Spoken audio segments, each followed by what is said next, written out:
All right, guys, I am so excited about tonight's team call. So I've been spending a lot of time in the last week preparing because I know that a lot of you have asked about power hours. You've asked, what do you do? How do you do it? When do you do it? How do I go about doing it? And I want to help answer those questions because if you can maximize the time in your day to utilize the time that you do have in your business, it's going to go a long way. So I'm going to tell you a couple of key things about how the mindset of having a power hour and some tips, and then I'm going to go into exact specifics on how and like a checklist on what to do when you're doing your power hour.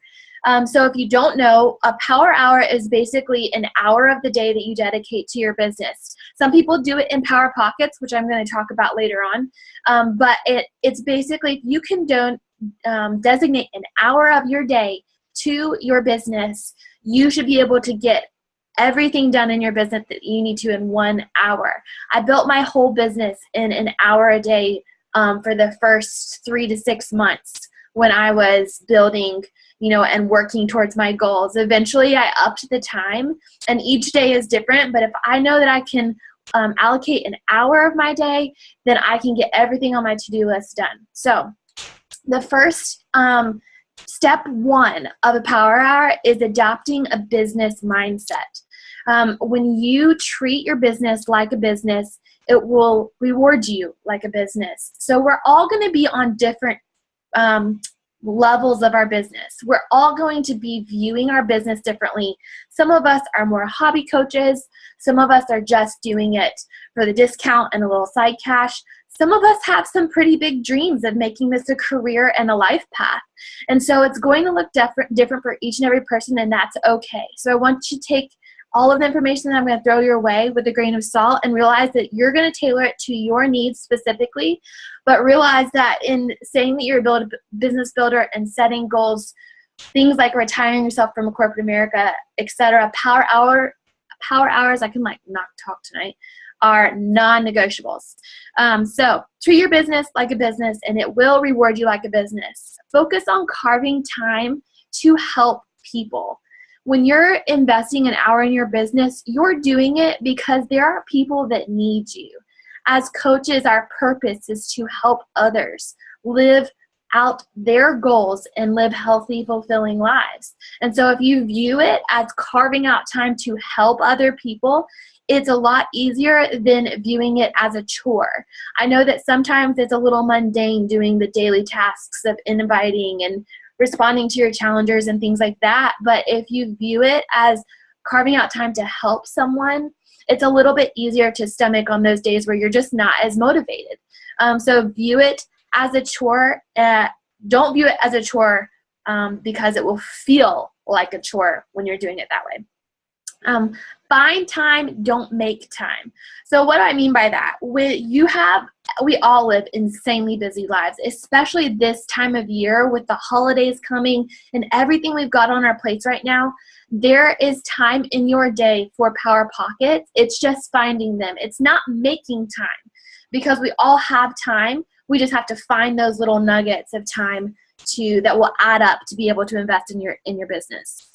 Okay, so next, I would actually give you a recommendation. If you're concerned that you don't have time to invest in your business each day, take one day out of your week, and every time you find yourself scrolling on Facebook or every time you find yourself doing a non-productive task, write down how many minutes of your day that was, and at the end of the day, how many minutes did that tally up to? Because I can promise you it's at least an hour. And I had to really have a gut check on this one when I started coaching because I was mindlessly scrolling Facebook, and I still have to do that because I'll get distracted. I sit down to work and I'm just like, oh, pretty pictures. Let me check in with my group and see what everybody's doing. No, that is a reward for you finishing your power hour. Finish your power hour, then scroll for the next 6 hours if that's what you want to do. But you did your power hour, and you can go to bed feeling proud of yourself for the hour that you invested in your business. So I challenge you, if you've never done that before, it's quite an eye-opener to realize how much time you're wasting during the day, and you actually have a lot of Power Pockets in your day. So number 2 is set business hours. This is really hard to do, especially if your schedule varies, but regardless, looking at the day ahead and saying, okay, tomorrow I know I'm going to have this pocket, and this pocket. So for me, my business hours are right after Aiden goes, or right after I finish my workout before Aiden wakes up, during his nap time, which some days is non-existent, and then after he goes to bed 7 or 8 o'clock at night. So I have 3 chunks of the day that are my designated business hours. By treating your business like a business and setting a schedule, and this it can fluctuate every single day, but having those times carved up where you say, okay, it's at 8 o'clock, just like you did tonight. You made your business a priority by being on this call tonight. It's the same concept with your power hour. You say, okay, tonight at 8 o'clock, from 8 to 9, I'm going to do my power hour. Nobody talk to me. Everybody leave me alone. Let me focus. So set business hours, and I'm going to repeat this again. No scrolling. Don't scroll on Facebook. You're going to zap so much time.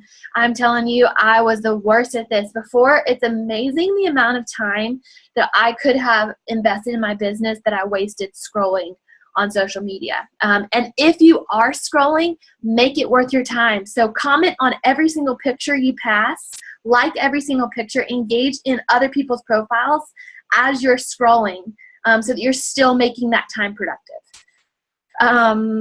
Create power pockets in your day. Okay, so there's actually an entire national wake-up call on this topic, which I'll try to remember to share. But she was working a full-time 10-hour-a-day job as a lawyer or something crazy like that. And so she literally had to work her business in power pockets because she didn't have an entire hour a day to designate to her business. So examples of a pocket of time that you could use: when you're waiting in line for a prescription to be filled, that's 5 minutes that you can reach out to a challenger and say, hey, how are you doing? That's a power pocket. Waiting in the car line, if you have kids and you're waiting in the car line to pick up your kids, that's usually probably at least 30 minutes that you've got your phone right there. And I know you've got your phone. You can spend that time sending a couple invites. For me, it's when Aiden takes a nap, and sometimes that's 20 minutes, sometimes it's 2 hours. He's highly unpredictable, so I never know, but that's still a power pocket in my day. Another way that you can do this is to get up early. Get up 30 minutes early. Create a pocket of time in your schedule. This was something that I was very adamant about when I came home from corporate America. And I said, if I'm going to be successful in my business, I truly have to treat it like a business and get up early and do the things that need to be done and not just hope it's going to happen by the end of the day. So number three, create daily action-oriented goals. And I'm going to show you how to do that here at the end, but create daily action-oriented goals. What does this mean? It means work from a to-do list, and I'm going to show you how to make that. But work from a to-do list, write out tasks for the next day the night before. So when you go to bed and you're thinking about your business and what do I need to do the next day, if there are a couple things you want to make sure to accomplish, write it in a note on your phone. Set a reminder wherever you're, or log. Keep a notebook. I have a notebook for everything. So I have I have a notebook for my one-on-one calls with you guys. I have a notebook for my team calls, my Success Club partner calls. I keep track of that. And so I have a kind of a running to-do list so that if I sit down and I have a power pocket and I don't know what to do, then I have a list to work from. I would advise, I have learned if I create monthly goals. So for example, Success Club is if you're a business builder looking to reach some pretty lofty goals, it should be a non-negotiable in your business. So that means connecting 3 people with a challenge pack. And it seems overwhelming, it seems scary, but if you set that goal of 3 challenge packs, that means you have 4 weeks in a month to make that happen. So how many invites do you have to send out a day? Break it down at the beginning of the month, whatever your goal is, and break it down by week, and then overview that by what you need to do each day and tackle something every other day from that list. And your focus should be in 3 places when you're doing your power hour. Number 1, focus on you. So your journey is number 1 in this business. And so you are your number 1 challenger. You are your number 1 investment. This includes personal development, working out, drinking your shake, eating right, drinking your water, all of that. So you're most important, because if you're healthy and you're fulfilled and you're being nourished from the inside out, including your mentality, then you are going to be able to love on other people and coach others more efficiently and be more focused and feel more accomplished at the end of the day. But if you're not investing in yourself, you're going to have a really hard time doing that because you're empty and you don't have anything else left to give. So the other second category is focus on those who say yes. So when you invite people, you're going to have people who ignore you. You're going to have people who say no. And focus on those who say yes, those who say not right now. That's going to be your focus. And I really have had to intentionally shift my brain in this area because it sometimes gets really discouraging. You're so passionate and excited about everything, and someone turns you down and you're like, well, darn, like, what did I do? Like, what could I have done differently? I had somebody this week, oh my gosh, I had somebody this week who was so hateful to me. And I really had to intentionally not let it get me down because I really wanted to, all right, I got to explain the situation. So I had sent her, I've been friends with her since April or May. I'd never reached out to her or connected with her in any way. I want to say she's a blogger that I accumulated over the course of time. But she commented on Transformation Post and she said, I want more information. So I reached out to her. I said, hey, I'd love to start a dialogue. Let's talk about your goals. Let's see if we'd be a good fit to work together. She said, okay, sounds great. I'm so excited. I'll message you later on today. I'm getting ready to go to work. She sent me a second message 10 minutes later and said, actually, I've changed my mind. I've looked at your profile and I'm not interested. And it was like really hard not to take that personally. That's not a reflection of me. That's a reflection of who she is and her mentality in this life. And I don't want to attract that kind of person anyways. So I had to intentionally shift my focus and not take, I wanted to take that crap personal. I scrolled my page and I was like, I'm sorry you didn't want to see a picture of a cute toddler. I'm sorry. And so, but it's not me, it's her, and that's okay. So focus on those who say yes. Focus on the willing and run with them and don't look back. All right, so number 3, these are the 3 categories. So number 1 was yourself, number 2 was those who say yes, and number 3 is making new friends and building relationships. So these are the 3 areas you're going to focus on. So this can be warm or cold network. It could be warm or cold market, It could be people that you're already friends with and you're building that relationship and eventually will give them an invite. It could be brand new friends that you accumulated from an event at church or something like that. But you're building relationships on a daily basis that are non-Beachbody related. This is just being a friend to someone. This is loving on people. This is being the light in the world. So those are the 3 areas you want to focus on when you're doing your Power Hour, when you're investing in your business. So I want to talk about how to maximize your time when you're doing your Power Hour. I'm going to give you a breakdown minute by minute on a structure that can be adjusted to your needs and your goals. But there are 2 action steps. What do you do in a Power Hour? Step 1, you're going to create a to-do list. This is important because if you sit down at your computer or you pull out your phone to work, if you don't know what you're doing, you're going to have no guidance. You're going to have no path in your business. And it's going to be very frustrating. You're going to spend an hour doing nothing and then just feel defeated. And so if you're making a to-do list, then you're going to have something to work for. The second step is set a time limit. So set an amount of time that you're going to invest in your business and stop when you're done. So set an hour, hit your timer. So literally if you have to sometimes I have to do this, set a timer on my phone for each of these different activities so that I stop. Even if I'm not done, I can come back to it at the end, but to make sure that you get everything done on your checklist.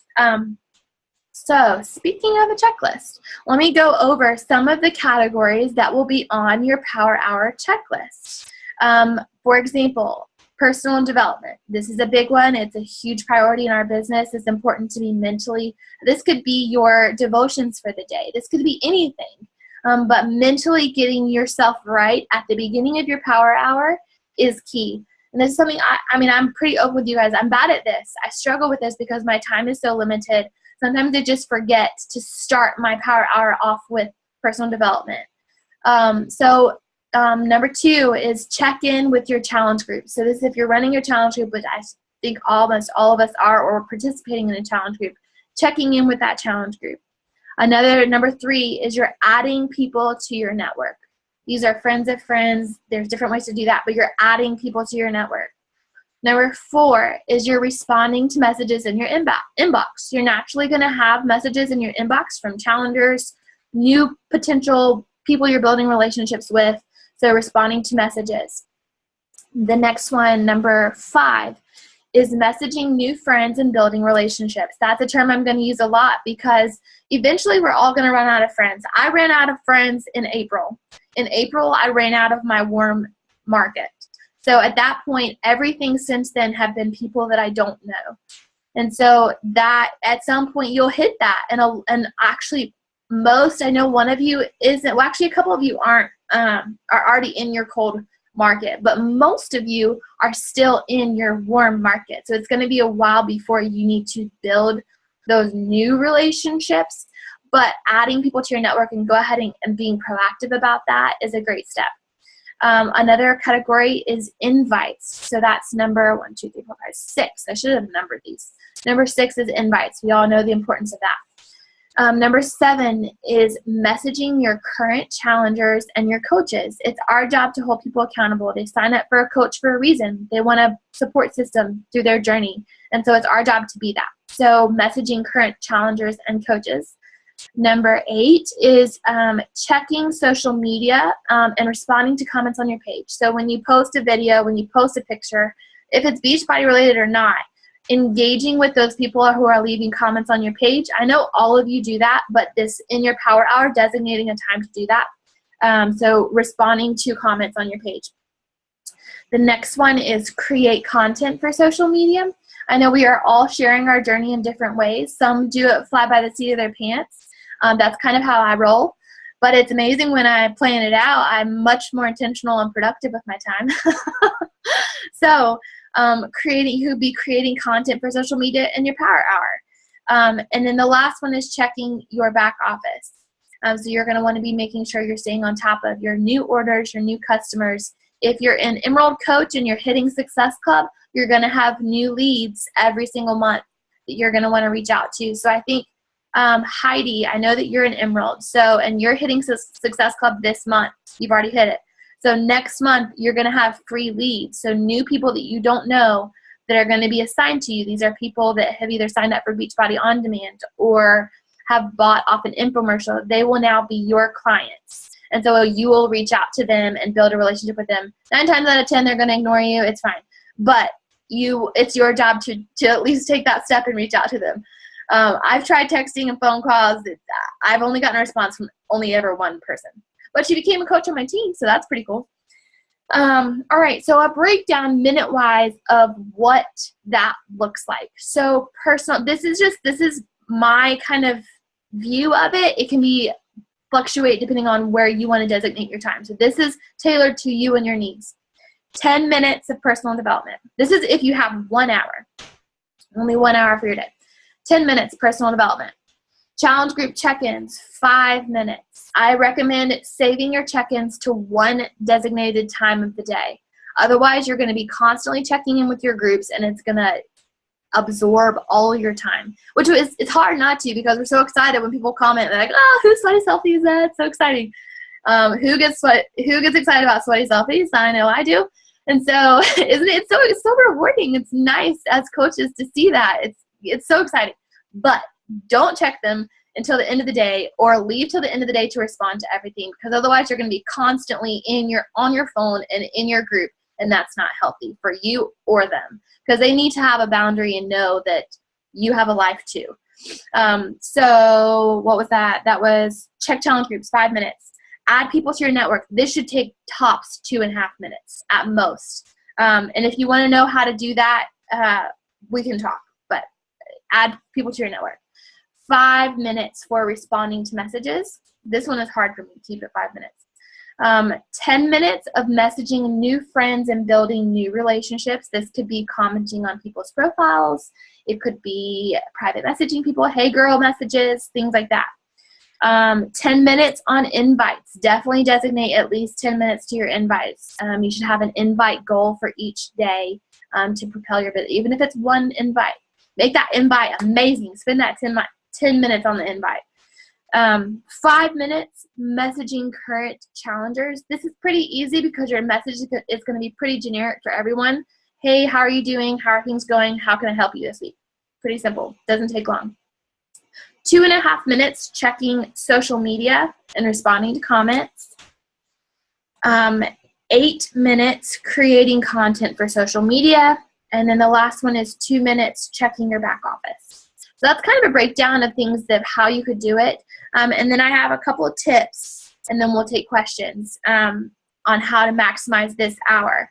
So first and foremost, and y'all have heard me say this 1,000 times, but have an organizational system. You will flounder. You'll flounder until you find an organizational system that works. And what works for me may not work for you, and there's so nothing wrong with that.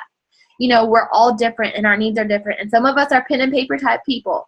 I cannot function like that. I lose Post-it notes like it's my job. But Team Z is my jam, and it helps me maintain control of my follow-ups. So have an organizational system in place. It's never too early to start that. Have a notebook, keep a calendar, create. One of the things that I do is I have a huge calendar. This is actually where I keep my food log when I'm organized enough to remember to write down what I'm eating. So it also breaks it down into bigger things so you can keep track of your own food and things like that all in one place. But I keep a running list of people who have, let me show you, hold on. People who have bought challenge packs are right up here on the other side so that I can keep a tab on them and present the discount coach opportunity to them at right before the 30-day mark. So have an organizational system in place, because otherwise you're going to get really frustrated. We don't want that to happen. Don't want you to get discouraged. This is something I've learned through trial and error. Do the things you don't want to do first. If you hate sending invites, do that in the very first 5 minutes of your power hour. Get it out of the way. If you hate checking social media and responding to comments, do that the first 5 minutes and get it out of the way.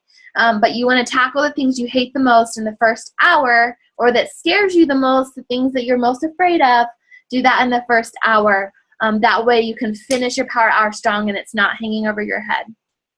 I recommend, if you're able to create a workspace. This could mean a clean spot in your house. It could be the kitchen table. Or for me, I finally have a room. I don't actually work in this room. I end up working on our bed because I want to watch Aiden on the baby monitor. But regardless, it's a quiet space with no distractions. So when you're trying to maximize your power hour, make it clear to your family, hey, I'm going to go work for an hour. I'll be back. And you're holding true to your promises to them that in an hour you're going to be back to spend time with them, but you have to prioritize your business and they have to know it's a priority. The other thing is, do your power hour every day, even when you don't want to. Take a day off once a week, but do it when you don't want to. But if you're viewing it as a chore, I encourage you, this is something I'm working on in my business, is viewing it as helping people. That was kind of a gut check when I was preparing for this call. I was listening to several different National Wake Up Calls and other things from coaches, and one of the things they said, it was if you view it as a chore, it'll feel like a chore. View it as helping people. And that was like a punch to my stomach. I was like, man, so true. Who is missing out on this opportunity to change their life when I can't get my poop in a group and do my power hour? I'm doing them a disservice by not investing in my business. So it goes into my next one. Focus on helping others and yourself. If you need to do the concept of the power of threes, go back and listen to that call if you weren't on there. That's a great soundboard for your business and having a structure and realizing that these are small attainable goals that you can do every day that will propel your business forward. And at the end of the day, make sure you're remembering your why. And, we could do an entire call on that. I mean, I could spend the next hour and a half talking about this portion, but defining why you're doing this. Why are you a coach? Is your goal to help people? Then you should be helping people. If your goal is to retire yourself from corporate America, then you should be busting some hump to make that happen. So, define your why. For me, my why is I want financial freedom for my family. I don't want to stress over, and that's already starting to happen. I don't want to stress over every bill. I don't want to stress whether, like today it hit me, I'll put a dog toy in the cart to check out. And I haven't bought Lexi a dog toy in a year and a half. And I realized I'm not afraid to put a $5 dog toy in the cart because I know there's money in the bank account now, because I've worked hard and I've helped a lot of lives, and coaching has changed the financial freedom for my family. So remembering your why is going to be what helps you do these daily activities every single day. And that goes into defining what success looks like for you. Success looks different for every single person on this call. Success looks different for Jennifer, and it looks different for Madison and Heidi and Daniel. It has to be defined by you and not by me. I'm your upline. I'm here to support you. Jen is your upline. She's here to support you. But we are not going to set goals for you. We want to support you in your goals that you set. Would it be great to hit XYZ for our business? Sure, but I'm going to strive for those goals no matter who's on my team. I'm going to love you and support you where you're at in your business, no matter what that looks like. If you're not ready to invite, I'll support you through that. Just don't come back and tell me that you're not happy with where your business is at. But I am here to support you and love you where you're at. And in part of, I've talked about this a couple times, but in part of some of my growth as a leader, and I can speak for Jen as well on this, is we are supporting you in your business where you're at and our goals aside. And so that is really important. So defining what success looks like for you and figuring out what those action steps are to make that happen. And that's where your upline comes into place. That's where me and Jen come into place. It's our job to help you figure out how to make that happen and where those action steps are and get you to those goals. So the last thing I want to leave with you is a quote that I read yesterday that was kind of like, oh man, this is so good. I'm going to share this with the team. All right, so a dream. We all have dreams, right? If you're on this call, I can promise you have a dream about what Beachbody could do for your life. Whether that's life-changing with other people or whether that's financial freedom, whatever it is, you have a dream with Beachbody. I want you to think about that dream in your mind. I know for me, my dream looks different now. When I started Beachbody, my goal was to come home, to be with my little one, to not have to cry on my way to work every morning, leaving him at home. My goal was to be there and to watch right after I came home from corporate America, Aiden transitioned to a big boy bed. And I was able to be there for that instead of having someone else do that transition for me. And that is so important. So that was my driving force. My why looks different now. My why looks like I want to retire my husband from corporate America now. I want him to be home with me. And now that's my driving force because I don't want to spend time away from him. I want that time together as a family. So my why is defined by my family. Okay, so picture that in your head. Your dream. What's your dream? Okay.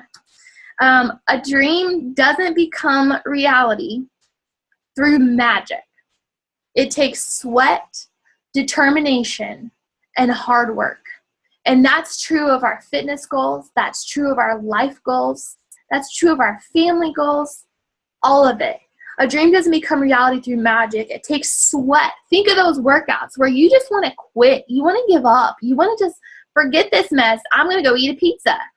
But you don't. If you have a dream, it's going to take sweat, determination, and hard work. So, mic drop. I prepared so hard for this call. I hope it was productive. All right, so I'm going to take questions, and we'll go from that. I'm going to go ahead and stop the recording, and y'all are amazing. Thanks for listening to me.